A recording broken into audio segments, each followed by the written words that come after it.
On July 12, 2022, a phone rang in the office of NASA Administrator Bill Nelson.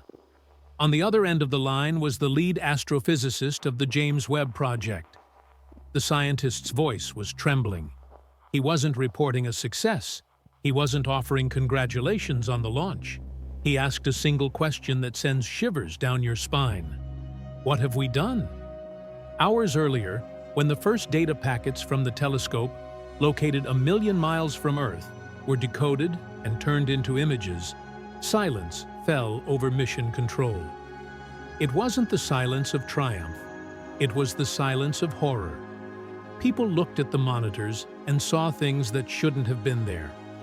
According to all our physics textbooks, according to Einstein's theory, according to the standard model of cosmology, these objects had no right to exist. But they were there, bright, massive, fully formed. They were staring back at us from an era when, according to our calculations, the universe should have been filled with absolute, impenetrable darkness. On that day, humanity didn't just get some beautiful new desktop wallpapers. On that day, we broke the universe. We sent a time machine into the past to witness the birth of the first light, only to discover that the light had always been there.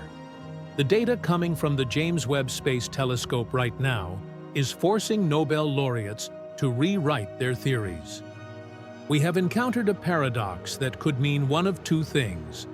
Either we know nothing about the age of our world and it is twice as old as we thought, or, what's even scarier, the laws of physics themselves, which we considered immutable, change over time.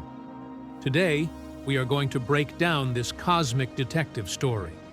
We'll find out exactly what the telescope saw at the edge of time.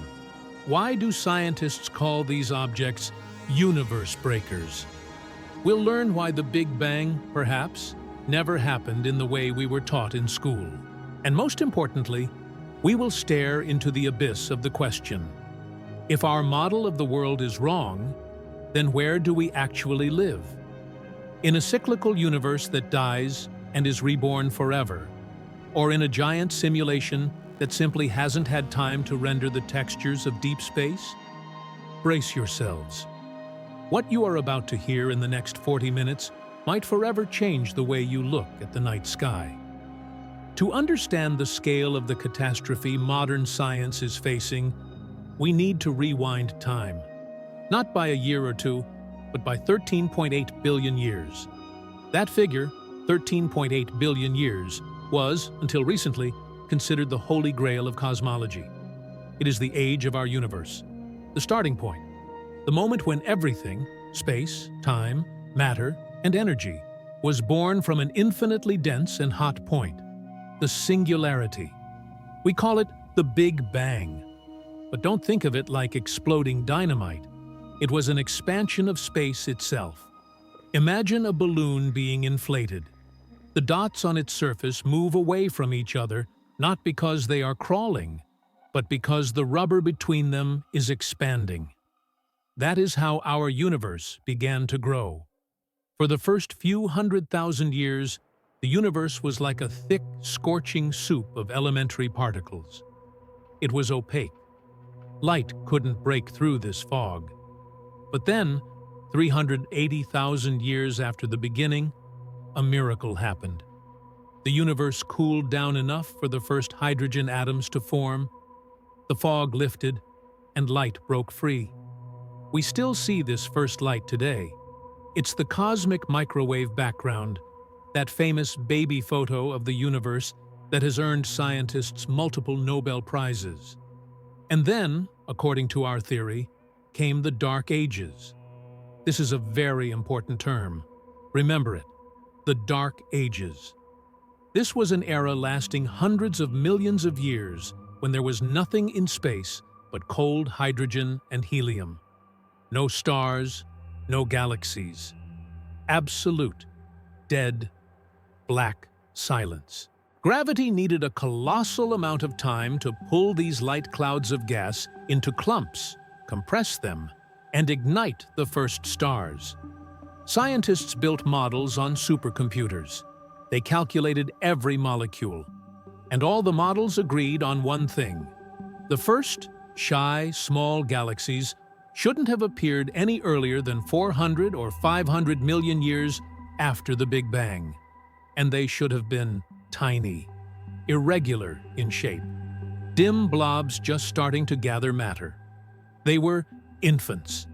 To grow into giants like our Milky Way, with its beautiful spiral arms and billions of stars, they required billions of years of evolution, mergers, and consumption.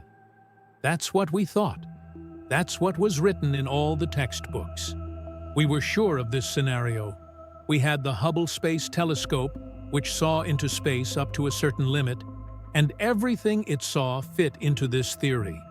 Hubble saw teenagers, galaxies a couple of billion years old, and they were indeed smaller and messier than modern ones. It seemed the puzzle was complete. The story of our origin was clear and logical, from chaos to order, from simple to complex, from darkness to light. But astronomers weren't satisfied. One question haunted them. What happened at the very beginning? How exactly did the first star ignite? To see that, we needed an instrument of a completely new level. A time machine capable of peering through dust and gas, through space itself, stretched by the expansion of the universe.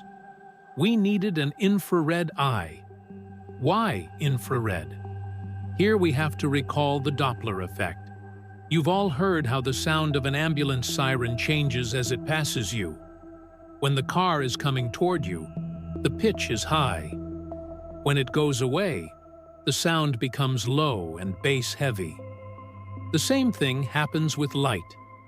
Since the universe is expanding, the most distant objects are running away from us at incredible speeds. The light waves they emit get stretched out. They shift from visible light into infrared. The farther the object, the redder it is to us. Hubble was an optical telescope. It saw what our eyes see. It couldn't look into the farthest corners because the light from there had already shifted into the infrared range and become invisible to Hubble. We were blind to our own birth, and so humanity decided to build James Webb. This is the most complex, expensive, and risky scientific project in history. Imagine a mirror covered in the purest gold, the size of a tennis court, which needs to be folded up like origami, stuffed into a rocket, sent to Lagrange Point 2, 1,000,000 miles from Earth where no repairman can reach it, and there, in absolute freezing cold, unfolded with nanometer precision. 25 years of development, $10 billion, thousands of engineers. One mistake, and it all turns into the most expensive space junk in history. On December 25, 2021, an Ariane 5 rocket lifted off from French Guiana. The entire scientific world held its breath. For the next 6 months, the telescope flew to its destination, unfolding sun shields the size of a house. Every little motor, every hinge had to work perfectly. And they did. When the telescope cooled down to operating temperatures, almost absolute zero, and opened its golden eyes, scientists expected to see emptiness. Or, at best, those faint, small red dots, the embryos of the first galaxies. They were preparing to confirm the standard model. They were preparing to check a box. Yes, we were right. There they are, the cosmic infants. But when the first spectral data arrived, it wasn't faint dots that bloomed on the monitors. It was floodlights, bright, powerful, huge. It was like walking into a kindergarten and finding not 3-year-olds playing with blocks, but grown, gray-haired men in business suits discussing the stock market. The galaxies Webb saw in an era when the universe was only 300 million years old were just as massive and complex as our Milky Way is today. This is impossible. It contradicts physics. Gravity works slowly. Matter couldn't have gathered into such structures so quickly. There simply wasn't enough time. If the universe is 13.8 billion years old, these galaxies shouldn't exist. But they do. And that means the foundation upon which our entire cosmology rests has cracked. Let's dig deeper into exactly what James Webb found and why astronomers have started using the word panic in their scientific papers. We are talking about galaxies with incredibly high redshift. Scientists denote redshift with the letter Z. The higher the Z number, the farther and older the object. Hubble could see objects with a Z of about 10 or 11. That was its limit. Webb, however, easily stepped over the horizon of 12, 13, and even 14. One of these rule-breaking galaxies was named Jade's GS Z140. It sounds like a random string of characters, but to astrophysicists, that name sounds like a verdict. Light from this galaxy traveled to us for 13.5 billion years. This means we are seeing it as it was just 290 million years after the Big Bang. 290 million years. In cosmic terms, that is a blink of an eye. It's the time of a single breath. At that time, the universe should have still been warm and empty. But when scientists calculated the mass of the stars in this galaxy, they were speechless. It turned out that this galaxy contains a mass equal to billions of suns. Hundreds of millions of stars were already shining in it. Moreover, spectral analysis showed the presence of oxygen, carbon, and dust. Why is this important?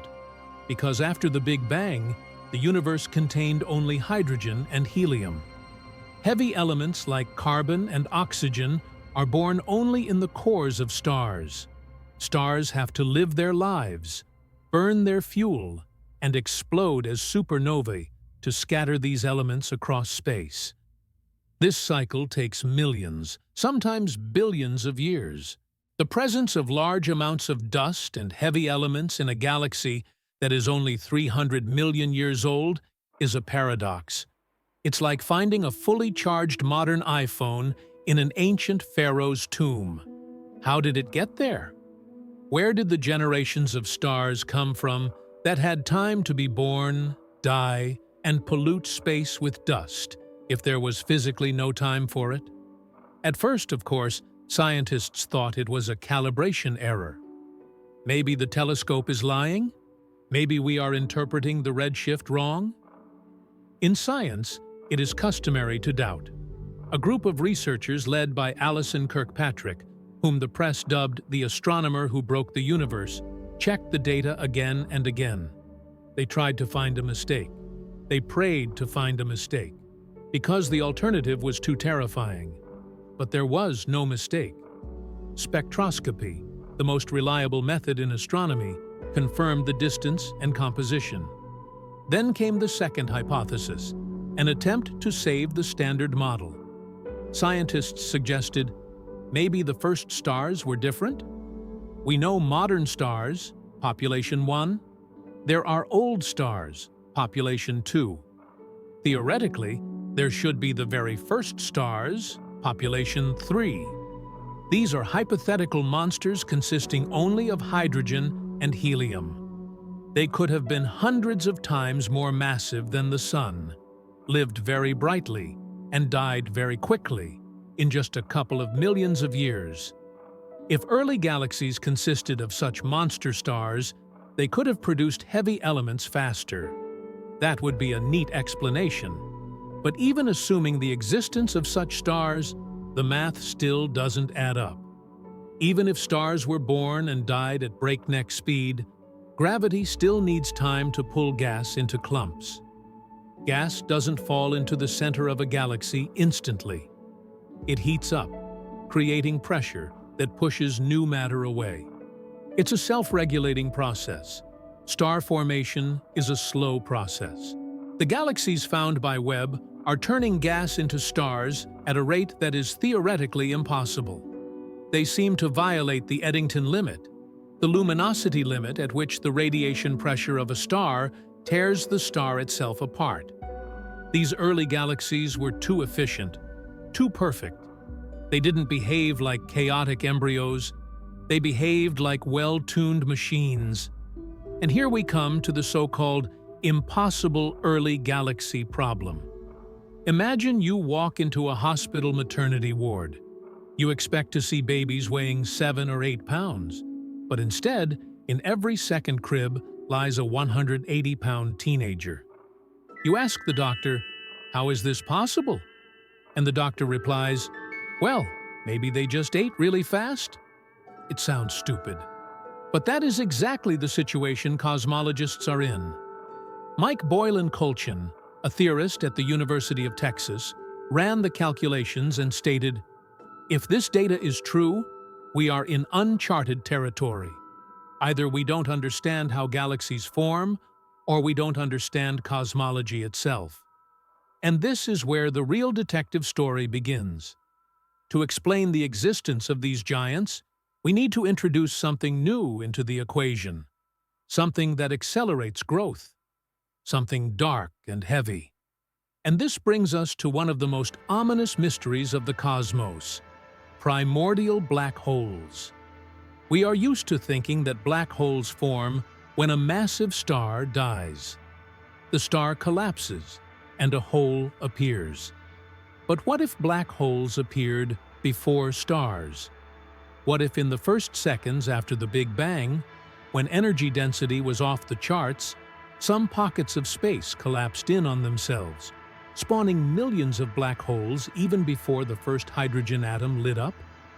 These primordial black holes could have become the very seeds around which matter began to gather instantly.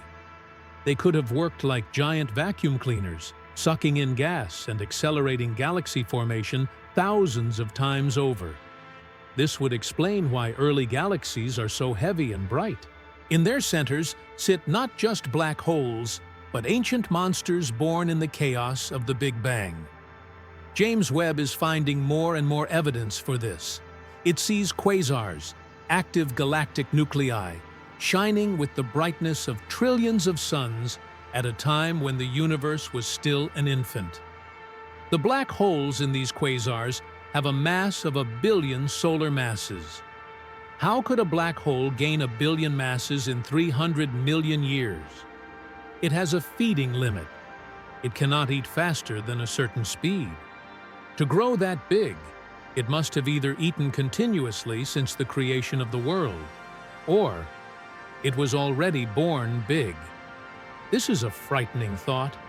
It implies that our universe was stuffed with black holes from the very beginning, like a muffin with raisins, and that we, perhaps, owe our existence to these destroyers. Without them, matter would have remained evenly smeared across space, and stars would never have ignited. But even the primordial black hole theory doesn't solve all the problems, because there is another detail that breaks the logic of physics even harder. It's the expansion problem, a problem that has been named the Hubble tension. And Webb's data didn't just fail to solve it, it made it unbearable. We know the universe is expanding, but at what speed? We have two ways to measure this. The first way is to look at the early universe, at the cosmic microwave background, and predict the expansion rate based on our models. This gives us the number 67 kilometers per second per megaparsec. The second way is to look at modern stars and galaxies and measure their recession directly. This gives the number 73 or 74, 67 and 74. The difference seems small, but in physics, this is a chasm. It is a catastrophe. It means that either our measurements are wrong or our understanding of the universe is wrong. James Webb, thanks to its incredible precision, rechecked the measurements using Cepheid stars. The hope was that Hubble was wrong and Webb would correct the number, bringing it down to 67. But Webb didn't correct it. It confirmed Hubble's data with killing accuracy. The gap is real. The early universe tells us one thing, and the modern one tells us another. The universe is expanding faster than it should. Some unknown force is pushing it apart. We call it Dark energy. But that's just a fancy name for our ignorance. We don't know what it is. And now, putting together the impossible early galaxies and the expansion problem, some scientists are starting to whisper what was once considered heresy. What if the Big Bang wasn't the only beginning? What if our model of the universe's age at 13.8 billion years is just an illusion? In 2023, Professor Rajendra Gupta from the University of Ottawa published a paper that blew up the scientific community. He proposed combining the old, rejected, tired light theory with new data. According to his calculations, if we assume that the fundamental constants of physics change over time, then the age of our universe could be not 13, but 26.7 billion years. 26 billion years. Twice as old. If this is true, then the problem of impossible galaxies vanishes instantly. They had enough time to grow. They had an extra 13 billion years for evolution. But the cost of this solution is colossal. We would have to throw almost everything we knew about cosmology into the trash can. We would have to admit that we have lived in delusion for the last 100 years. But are we ready for this? And what if the truth is even stranger? What if behind the impossibility of these galaxies hides not just an error in age, but an error in the very nature of reality? Let's stop for a second and exhale. 26 billion years. The number sounds abstract, but if you think about it, it changes everything. If Gupta's theory is correct, we lose the ground beneath our feet. Because it implies that the fundamental constants of nature, the speed of light, the charge of an electron, the gravitational constant, are not constant. They change. They drift through time. Imagine you are building a house, but the length of your meter stick changes every day. Today, a meter is 100 centimeters, tomorrow it's 90, and the day after tomorrow it's 110. Could you build a house that doesn't fall apart? Unlikely. Yet the universe managed to. And this leads to the thought of so-called fine-tuning. If constants change, why is life possible at all? Why didn't atoms fall apart? Why didn't stars explode or fade out billions of years ago? It looks as if someone is constantly tweaking the knobs of a radio so the signal doesn't fade into static. Who is this tuner? Or what is this law we don't see? But let's get back to what Webb sees. The problem isn't just with individual galaxies. The problem is with the structure of the universe itself. We know the universe isn't uniform. Galaxies aren't scattered chaotically like peas on the floor. They are assembled into a giant web, the cosmic web. It is the largest structure in the world. Galaxies align into long strands, filaments, hundreds of millions of light years long. At the intersections of these strands are giant clusters of galaxies, nodes, and between the strands are huge voids, where there is almost nothing. To weave this web, gravity needs eons. It is a slow, painstaking process. First, small halos of dark matter form. Then they merge. Then gas flows in. Then stars ignite. Then galaxies line up. According to computer simulations, in the early universe, in those very first few 100 million years, there shouldn't be any web. The universe should look like light ripples on water, not a complex highway network. But James Webb looks into the past and sees walls. It sees already formed threads. It sees chains of 10, 20 galaxies that have already lined up in a row when the universe wasn't even 1 billion years old. It's like seeing a skyscraper that was built 5 minutes after the foundation was laid. In 2023, astronomers reported the discovery of the cosmic vine, a giant structure of 20 galaxies in the early universe. It is too big. It is too ordered. If the standard model is correct, it would have taken billions of years to create such a structure. But it is already there. It exists in the era of infancy. This forces us to recall the Hercules Corona Borealis Great Wall. It is the largest known structure in the universe, 10 billion light-years in size. It is so huge that light needs 10 billion years just to fly along it. The existence of such objects casts doubt on the cosmological principle itself, the idea that the universe is homogeneous and the same in all directions on large scales. Webb hints to us that inhomogeneity was built in from the very beginning. And here enters a theory that sounds like a horror movie script, but which was supported by one of the greatest minds of our time, Sir Roger Penrose, a Nobel laureate. The theory is called conformal cyclic cosmology, CCC. What if the Big Bang wasn't the beginning? What if it was just a moment of transition? A moment of bounce? Penrose claims that our universe is just one of an infinite series of eons. There was a past universe. It was born, lived its life, expanded. All stars in it faded. All black holes evaporated, and it turned into cold, infinitely stretched nothingness. And at that moment, mathematically, the infinitely large becomes identical to the infinitely small. A new Big Bang occurs. A new universe is born, ours. It sounds beautiful. But what does James Webb have to do with it? Because the past universe could have left scars. Penrose calls them Hawking points. Imagine that giant, supermassive black holes existed in the past universe. When they collided, they generated monstrous gravitational waves. These waves rippled outward like circles from a stone thrown into a pond. When the past universe died and was reborn into ours, those circles didn't go anywhere. They were imprinted on the fabric of the new reality. They should be visible in the cosmic microwave background and in the distribution of early galaxies as ring structures. Before Webb's launch, this was considered a fringe theory.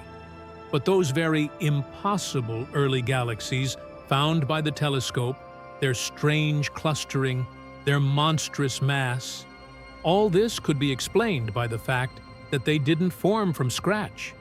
They formed on the ashes of the past universe, on the gravitational ghosts of a dead world. If Penrose is right, then we are living in a graveyard. The matter your bodies are made of was already part of stars in a past kalpa, and will be part of stars in the next. This is eternal recurrence, an endless cycle of births and deaths from which there is no escape. We are trapped in a time loop of universal scale. But there is an even scarier explanation for what Webb sees, an explanation that requires no past universes but requires a rethinking of what gravity is. We say, galaxies couldn't gather so fast because gravity needs time. But we calculate this based on Einstein's theory and the presence of dark matter. Dark matter is our crutch. We don't see it, we can't catch it in a lab, but we believe it exists because without it, galaxies would fly apart. We add it to the equations to make the math work. 85% of the mass of the universe is an invisible ghost we invented. But what if dark matter doesn't exist? What if we are wrong about the laws of Newton and Einstein? There is a theory called MOND, Modified Newtonian Dynamics. It states, there is no hidden mass. It's just that gravity works differently at very large distances and very small accelerations. It becomes stronger than Newton predicted. If we apply MOND to the early universe, then the James Webb puzzle is solved instantly. With enhanced gravity, gas clouds collapse into stars and galaxies much faster. They don't need billions of years. A couple of 100 million is enough. Then the impossible galaxies become possible. But the price of this admission is terrible. If MOND is correct, Einstein was wrong. General relativity, the pinnacle of human thought, is incorrect or incomplete. All our 20th century physics, all our ideas about black holes, the expansion of the universe, the Big Bang, All of this is built on sand. James Webb, right now, in these very minutes, is conducting tests that could kill dark matter. It is looking at how the outskirts of these ancient galaxies rotate. If it sees certain patterns, dark matter will go to the dustbin of history, just like the luminiferous ether once did. We will find ourselves in a world where we don't understand the main law governing the movement of stars. We will become children again, who don't know the rules of the game. But let's go even deeper, into the very abyss of madness. Look at Webb's deep field images again. Thousands of galaxies in a tiny patch of sky. They are distorted.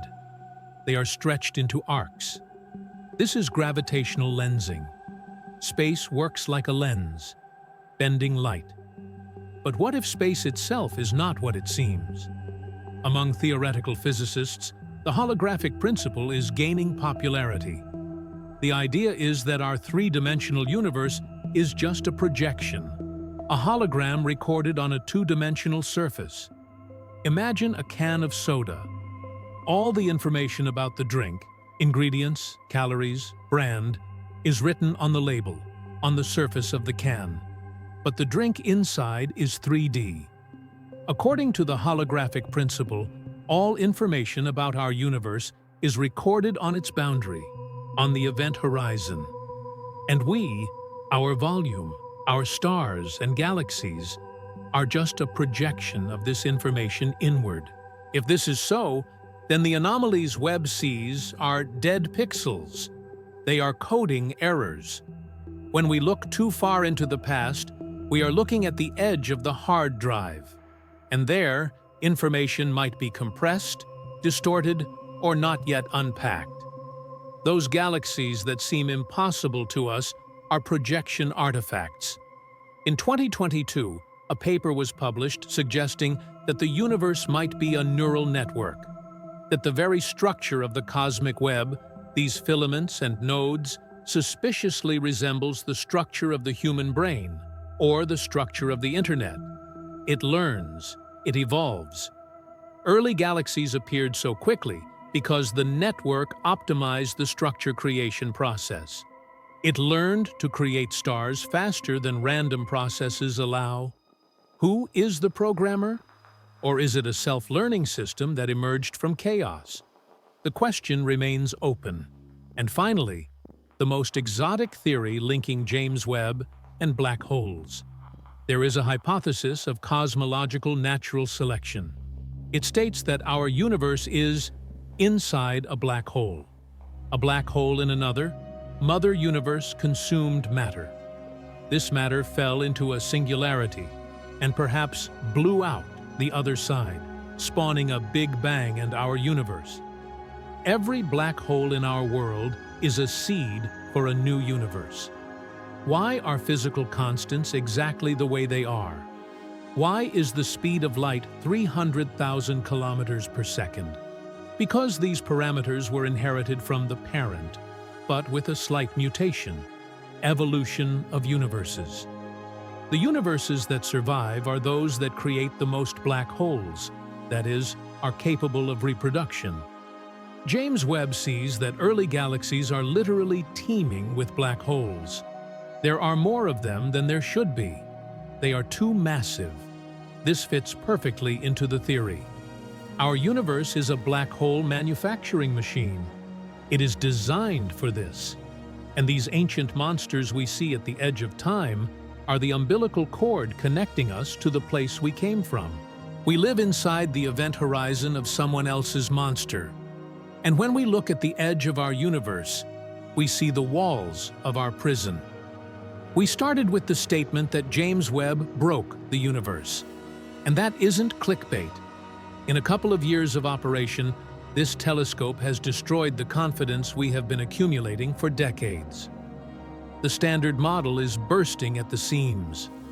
The age of the universe is in question. Could be 13.8, could be 26.7 billion years. Dark matter might turn out to be an illusion. The Big Bang might not have been the beginning, but just another cycle in an endless series of rebirths. We stand on the threshold of a paradigm shift equal to the one that happened when Copernicus said, "The Earth revolves around the sun." Back then, we were also scared and uncomfortable. We lost the status of the center of creation. Now, we are losing the status of an understandable world. We realize that we understand nothing. Those bright spots on Webb's images aren't just stars. They are warning signs. Road closed. Reality under construction. But there is one thing that scares more than errors in equations. If the universe is indeed cyclical, as Penrose claims, or if we live in a simulation, then what happens to us when the cycle ends? Or when someone pulls the plug? Webb's data hints that the universe might be unstable, that the vacuum we live in might be a false vacuum. And at any moment, at any point in space, a bubble of true vacuum could emerge, which would start expanding at the speed of light, rewriting the laws of physics and destroying everything in its path. We wouldn't even have time to notice we're gone. Perhaps that is what happened to those ancient galaxies. Perhaps we aren't seeing their birth, but their agony in a previous cycle. But that is a topic for a separate, even more terrifying conversation. In the next video, we will break down the false vacuum theory and find out how much time our universe has left before it tears itself apart.